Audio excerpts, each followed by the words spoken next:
Hello and welcome back to another Brawler Bios. I'm your host Brian, also known as Malorian, and this here is the Warmachine podcast that's all about the 25-point variant. So whether you're talking about the Brawlmachine made by the great people there of Line of Sight, whether we're talking about 4-player Kommandant, that's what this is all about. And specifically, what we do in this podcast is we take a caster and then we go and we talk about what its rules currently are, a list it could potentially be in, and then actually do some grades on it.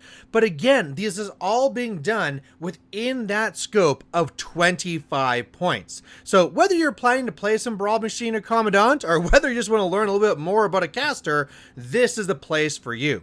And this week we are coming back to the worst of factions, the one that I always like to meme on, and that is going to be Scorn. And within Scorn, we're going to be talking about Master Tormentor Morghoul. So this is Morghoul 1.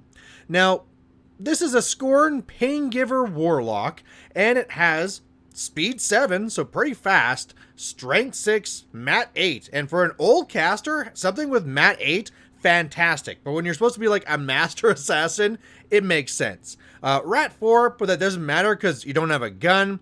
Then you have Defense 16, Armor 14, Command 8, Fury 5. That one hurts a lot. Having only 5 Fury, again, back in the day, that was the norm. Now it's painfully small. We're also going to be having 30 War Beast points, though, and that's amazing, right? That's a great amount of War Beast points. And then only 15 boxes. So kind of low. We're kind of seeing here some of this kind of like, little reminders that this is an old Warlock. I'm sure if they would have remade this now, it'd be like, Fury 6 and Defense 18 or something like that. But, back in the day, this was pretty legit. But anyway, what does it now have? Well, it also has a couple of rules on the front of the card. The first one just being regular old parry.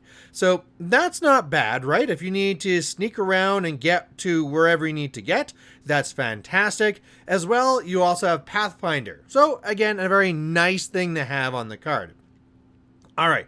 We're also going to be having 2 weapons on here. Both of them are rippers. It's the big, huge, Freddy Krueger hands that it has, or Edward Scissorhands, however you want to see this.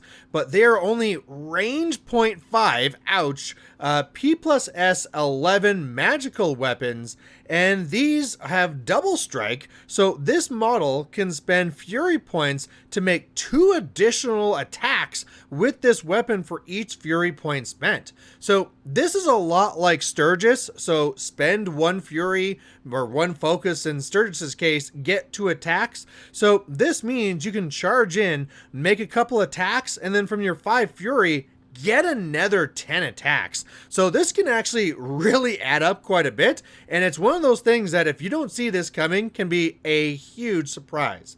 The other one, talking about huge surprises, is going to be Inflict Pain. So what that reads is that when it hits a War Beast with this weapon, this model can place 1 Fury point on or remove 1 Fury point from the War Beast.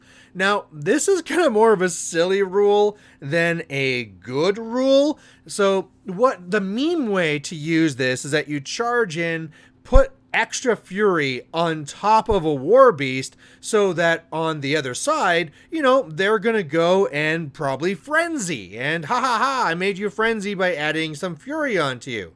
That's not usually the better way to go. Another funny way of doing it too is you charge in and you take all the Fury away. And the reason why you'd be taking all the Fury away is that if you're trying to kill that beast, well, then when you do kill it, they're not going to get that Fury. And so they're going to need to start hopefully cutting more and setting yourself up for assassination. Now, that's the memey ways to do it. The good way of doing this is usually, if you're up against a Hordes player, they're going to make sure that at least 1 War Beast is not full up on Fury. Because obviously, if you are all full up on Fury, you can't transfer to them. So what this does then is that if you can single out that 1 War Beast that is available to be transferred to, you can rush in there with Morghoul, hit it a few times, max it out. Maybe again, if they're like bunched together, you can maybe do that to multiples of them. But by doing that, you can then now make sure that, aha, you now can't transfer because I made sure that everything was full up. Now, because of other things on the card here, that might not be also all that relevant, but hey, it's something to keep in mind because it's here on the card.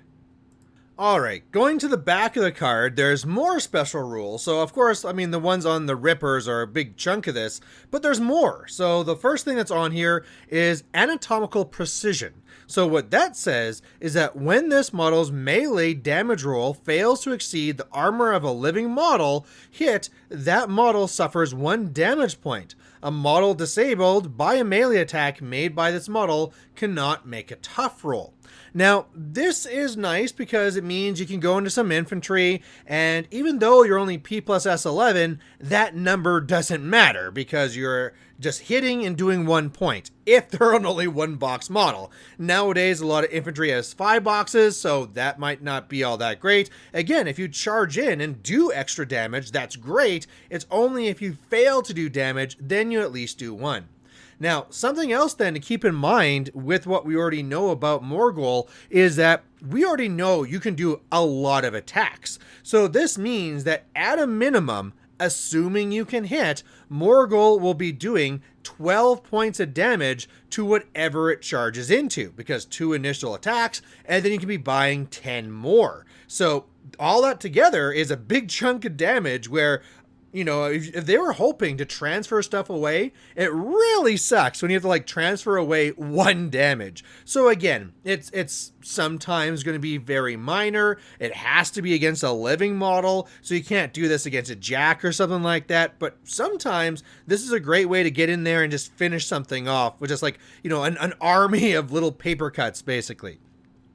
We're also going to be having dodge on the card, so this model can advance up to 2 inches immediately after the enemy attack that missed it is resolved, unless it was missed while advancing. It cannot be targeted by free strikes during this movement, so, you know, it's a nice thing to have on the card, not something you should be depending on.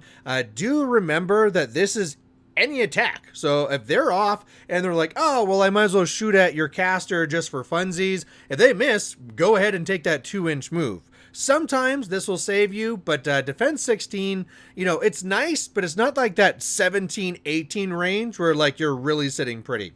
All right, otherwise on the back here, you're also going to be having maltreatment. So once per turn, anytime during your activation phase, except while activating another model, this model can remove 1 fury point from a war beast in its battle group that is in its control range and add 1 fury point to its own current total. The war beast suffers D3 damage points. All right, now this is really nice to do.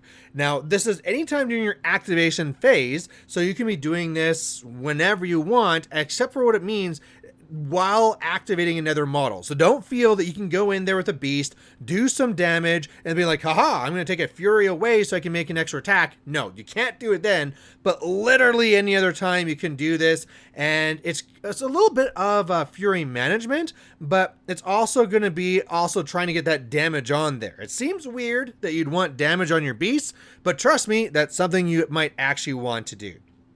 All right, next thing here is going to be sidestep. So when this model hits an enemy model with an initial melee attack or melee special attack, that doesn't matter because this model doesn't have one, it can advance up to 2 inches after the attack is resolved. So this can either help Morghoul charge in, kill some things, dance around, or charge things, do some attacks, and then dance away. Whatever you need, it's giving you a little bit of mobility with the caster. It's not fantastic, but that's okay because we have other things to do, right? We don't need to get fancy, but again, if we ever want to try and get a little bit saucy, we can do that. Next thing on here is going to be steady. So this model cannot be knocked down. That really helps. So defense 16, not the best. Defense 16 that can't be ignored by knocking down your caster, that's a lot better. So that's, out of all the other things I've said so far on here in the back, that's probably one of the most important things you're actually going to be seeing on here. All right, let's all move on, and we're going to be going to look at the spells in the back. There's not many of them. There's only 3, but they're actually all pretty good. So the first one on here is going to be Abuse. So it is a cost 2, range 6, target friendly faction war beast gains +2 speed and strength for 1 turn, but suffers D3 damage. So this is another thing that hurts your own stuff. Can suck, but it's well worth it. Getting +2 speed, really, really nice. Note that this can stack with other things, like, you know, if you have an Animus that, like, Rush, this can stack with that. And, of course, getting extra strength, hurrah. And, again, this was not an upkeep, so feel free to spam this. You can go and, well, I say spam, but you can only cast this twice. So go and cast this on 2 other things, and then they can both get the extra speed and the extra strength, right? So that's fantastic. We also have Admonition. This is a cost 2, range 6 upkeep, and when an enemy model advances and ends its movement within 6 inches of target model in the spellcaster's battle group, the affected model can immediately advance up to 3 inches, then Admonition expires. The affected model cannot be targeted by free strikes during this movement. This is a killer spell in 25 points. In larger points, you can surround it, you can try and trap it, or maybe you go in, and like if it runs away from the first one, the second heavy again gets in there. In 25 points, this can be devastating, where they just can't finish you off because they need to get a heavy into your heavy, and your heavy's just going to dance away. So very, very good spell to be having on here. Typically more powerful when you put it onto your actual war beast in the front. However, you could also put on Morghoul as well. So if you want to make sure Morghoul is not going to die, throw Admonition on there. That allows you to get maybe a little bit more aggressive. It probably is actually going to get you into more trouble than you should be doing. Best to be safe in Morghoul and stay back. But hey, you know, if you need Morghoul to go in, Admonition is going to keep you a little bit safer. All right, the last spell on the card is a situational one, but it is also extremely powerful when it comes up. Now, this is going to be Torment. It is a cost 2, range 10, POW 12, offensive spell that says when a model is damaged by Torment for 1 round, it loses tough, cannot remove damage, and cannot transfer damage. This is the way that you kill enemy warlocks. Holy crow. So if you're going to go in there and try and kill them off, you know, we talked about before where you could go in with your claws and slicey. Now your war beast is full, so you can't transfer. Well, if you can't get to that war beast, you can just cast this spell onto their warlock, and now they can't transfer damage, period. So they can have all the war beasts they want, which are all open and ready to get some stuff transferred to them. They literally can't transfer. Now, let's talk about the obvious downside of this spell, which is the fact that we are only Fury 5. So Fury 5 means that on average, you're hitting defense 12. A lot of warlocks are higher than that, so you're probably going to need to boost a hit. So this is already now a 3-cost spell. Well, you say that, but in order for this to actually work, it's not hit, it's damage. So at POW 12, you know, on average, you will be damaging them if they're armor 19, or sorry, less than armor 19. However, you probably want to make sure this happens, so you're probably boosting that as well. So that's probably like literally everything you're doing with Morghoul is just like boosting the hit, boost the damage. I got you, now you can't transfer damage.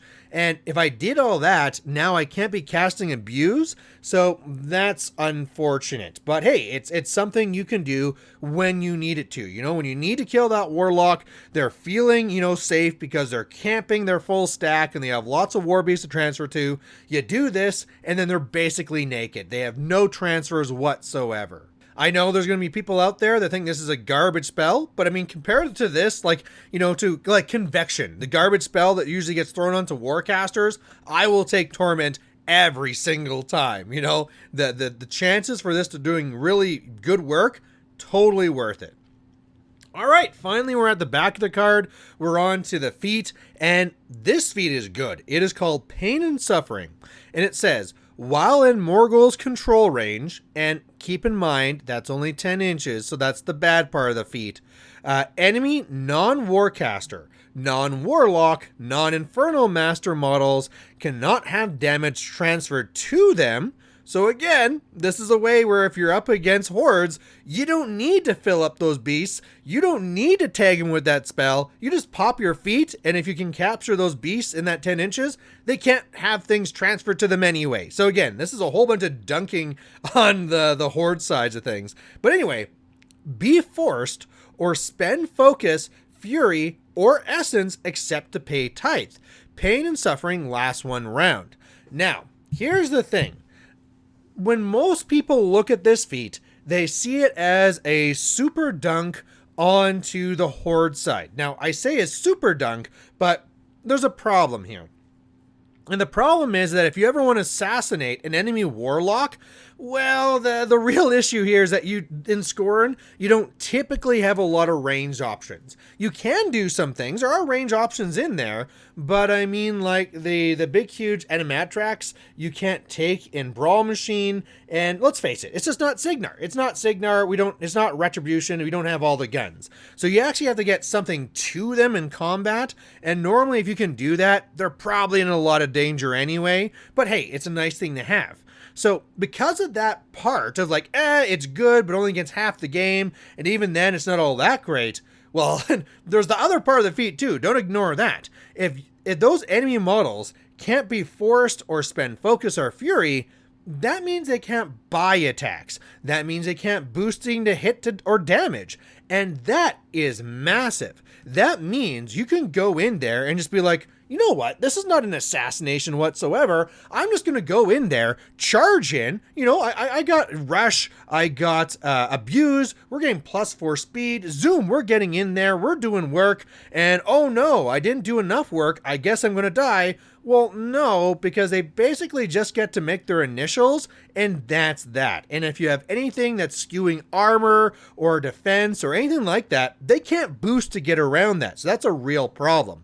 So to me, this is one of those things that at first glance, you're like, what does that really matter? But in 25 points, this is huge because it probably means that they just can't kill off your war beasts. You know, like maybe if they go in with like their entire battle group, they can do it. But again, you're probably getting the alpha on them. So you're already knocking some things out. So anyway, I think it's a very, very powerful feat. Now, let's go on and actually talk about a list you can run this in. And I'm going to talk about Disciples of Agony. I don't like using that one because that's the one we can be taking minions. But honestly, with the type of list that I wanted to build for Morghoul that is taking all these different types of beasts, it's just the one that made sense. You know, we're going there and we're getting now all these other war beasts options, and it's just really good. What can I say? It's really, really good. So we're going to be taking Morghoul because, hey, that's our caster. Our free option, we're going to be taking an Agonizer. And the reason why we're taking the Agonizer is that gnawing pain, that -2 strength. And we're going to try and really lean on that side where we're going to be trying to be pushing the armor side of things. What we're also going to be taking in here then is a couple of minion beasts. We're going to be taking the Swamp Horror, and that's because it is able to hand out elasticity if we need it. As well, it has a lot of attacks for when we're going to be boosting something up with a lot of damage. And talking about damage, we're going to be taking the Blackhide Wrestler because it's a good heavy that also comes with Rage. So for +3 strength, that's a nice way to get some extra damage in there. And then finally, we need something with Rush. So we're going to be taking a Titan Gladiator. That's going to be giving us some counter charge just for some more shenanigans. But as I said, Rush for the +2 movement and Pathfinder is really going to make sure that we should be able to get that alpha. You know, you would really hope so when you're getting +4 speed. Now, on top of this, I decided to take the Death Archon. So the Death Archon, with its one ability there to do -2 damage rolls against enemy living models with the Mortal Fear, that stacked on with the Agonizer means that our opponents are going to have a real hard time trying to be doing any damage to us. Otherwise, I now need something that can score, you know, zones and stuff. I mean, the Death Archon can do that for flags, but I probably want something else. So I took a nice cheap Feral Geist just to run out there and get on the flags. And for the cheapest unit you can get, a Swamp Gobbler's Bellows Crew. And so, yeah, that's just a little 2-man unit for 2. They can either do a Cloud if it's nice, run out and contest, run out and score if I want to. Sure. Why not? And so the idea behind this list is that, man, I can just basically slam into you. I have several good heavies that can do a lot of work. And then what's going to happen here is that if I pop this feat and you only have your initials and you're either like, -2 or -4 to your damage rolls, you are not going to do anything. And then I'm going to swing back the next turn and I'm just going to wipe you off the table. Maybe I'll go for an assassination. Again, especially if it's hordes, I have a lot of things that are possible. And I think with this too, is that this list doesn't even need defeat going in. I think depending on how good of an alpha you can get, you could maybe even just say, I'm just going to go for those 2 armor swings, and I'm going to be doing the Agonizer and a Death Archon, and that should be enough. But even then, I don't think in 25 points that's something you want to play with. The game's going to go very quickly. Pop the feat, be super safe, clean out the board next turn, and then off you go. All right, so that's the way I'd be building Morghoul, but let's now look at the grades for Morghoul. This is the part that everybody loves because I get to say some grades, and then of course, you get to go and correct me after. So the first one that we're going to be talking about is Morghoul's grade for answers.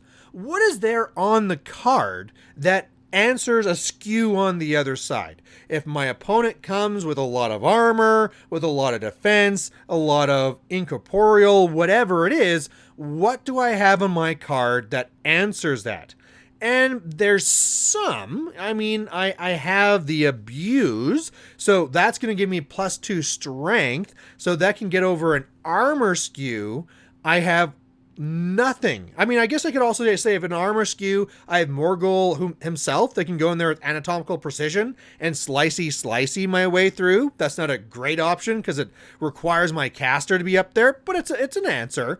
But there's nothing for defense. There's nothing for stopping spells. I guess there's stuff on here that can stop tough if I wanted to be doing Torment to do that. But yeah, there's just not a lot of answers. So to me, this is more like a C-. This is a not good score. There's not a lot of answers here. Now, that being said, let's now grade on questions. What is Morghoul bringing to the table that my opponent has to go? Either I'm going to find an answer to this, or I'm going to lose the game. And I think that's where you start seeing a lot more.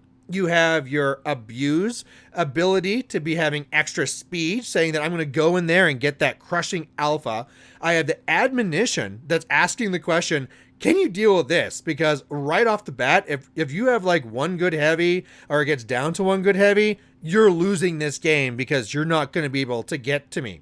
And of course, the biggest thing is going to be that feat. This feat is all about asking the question, look, I'm coming in, and if you are a warlock, sorry, but if you're anything else, even if you're like a infernal horror, sorry, you're not going to be buying attacks, and you're going to have a real hard time. And if you have a real hard time, that means I'm going to get multiple alphas, and between that and Admonition, yeah, that can be a real problem. And of course, again, you can also be adding in there, you can be building it for assassination, specifically on the horde side. And with all that, I think there's some really good questions on here. It's not A tier, it's not anything like that, but I'd say this is a solid B. This is a strong grade to have. I'm tempted to even go to a B+. The problem being here is that you're really limited by that Fury 5. If you're a Fury 6, so I could be doing more of that Abuse and play with more things, okay. But the Fury 5 is what's going to be holding back a little bit here. All right, the next thing that's going to be on here is personal output. If it's late game and I need my Morghoul to go out there and kill their last heavy, can Morghoul do it?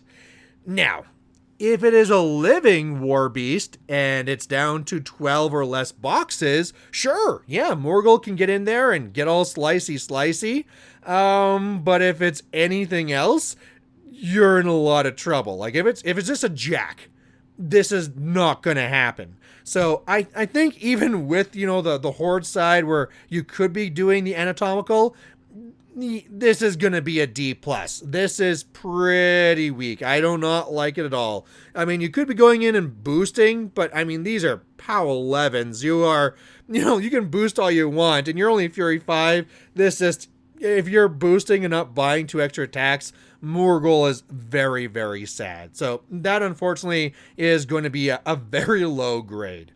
Now, what's the grade for new players? If I have a new player that comes to me and says, hey, look, Malorian, I am going to be joining this Brawlmachine league. I've decided I'm going to play with Morghoul because he looks like a badass. Do I think this is a good idea? And I don't. I do not think this is a good caster for new players. And the reason for that is that whole idea where Morghoul, at first look, seems to be like this big assassin. It's going to go in there. It's going to get 12 attacks. It's going to be sidestepping all over the place. It's going to be doing all this cool stuff. And then you kind of realize, no, that's actually not what Morghoul is good for. I mean, sure, if you're up against like an infantry horde, go get a Morghoul. But otherwise, you're going to have these new players play Morghoul like the super ninja, and either are going to be doing it okay-ish with like admonition and all that stuff, but then just be wasting a lot of their resources, or more likely, they're just going to get Morghoul killed. So if Morghoul was at least fragile, but would go in and do some big cool things like Striker 2, I'm going to go in there and like kill a heavy or two, and then he'll die, sure, a new player will at least have fun with that. But to me, this Morghoul will go in, be disappointing, and then die for a new player. So, there's really good things on the card, but I don't think the new player is going to pick up on them right away. So in this case, when it comes to a new player, I'm giving this one a D. I'm going to solidly say, no, do not go towards Morghoul. This is a Fury 5 box of danger and bad times.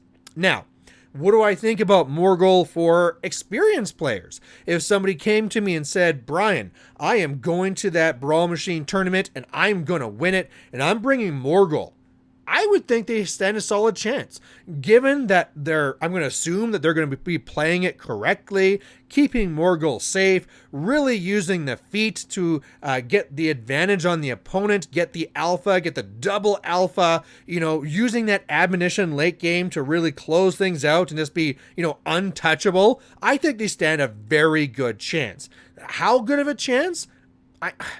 I think this is something where in the right hands, this can be a B. And maybe even a B+. This is, again, a very solid one. I can see it's going to go in there. I'm not going to bet my life savings that they're going to win the tournament. He's not super crazy in that type of way, but this is a solid B, a solid, strong caster for an experienced player to try and win with. Otherwise, that is Morghoul 1. So through all this, hopefully you liked listening to this. We do this every 2 weeks, so if you want to be getting your own favorite caster on here, just send me a message. Let me know what's the ones that you guys want to be hearing, and I'll be sliding those ones in. So otherwise, I hope you like this. Hopefully you know a little bit more about Morghoul 1, Master Tormentor Morghoul, and we'll catch you next time. Bye.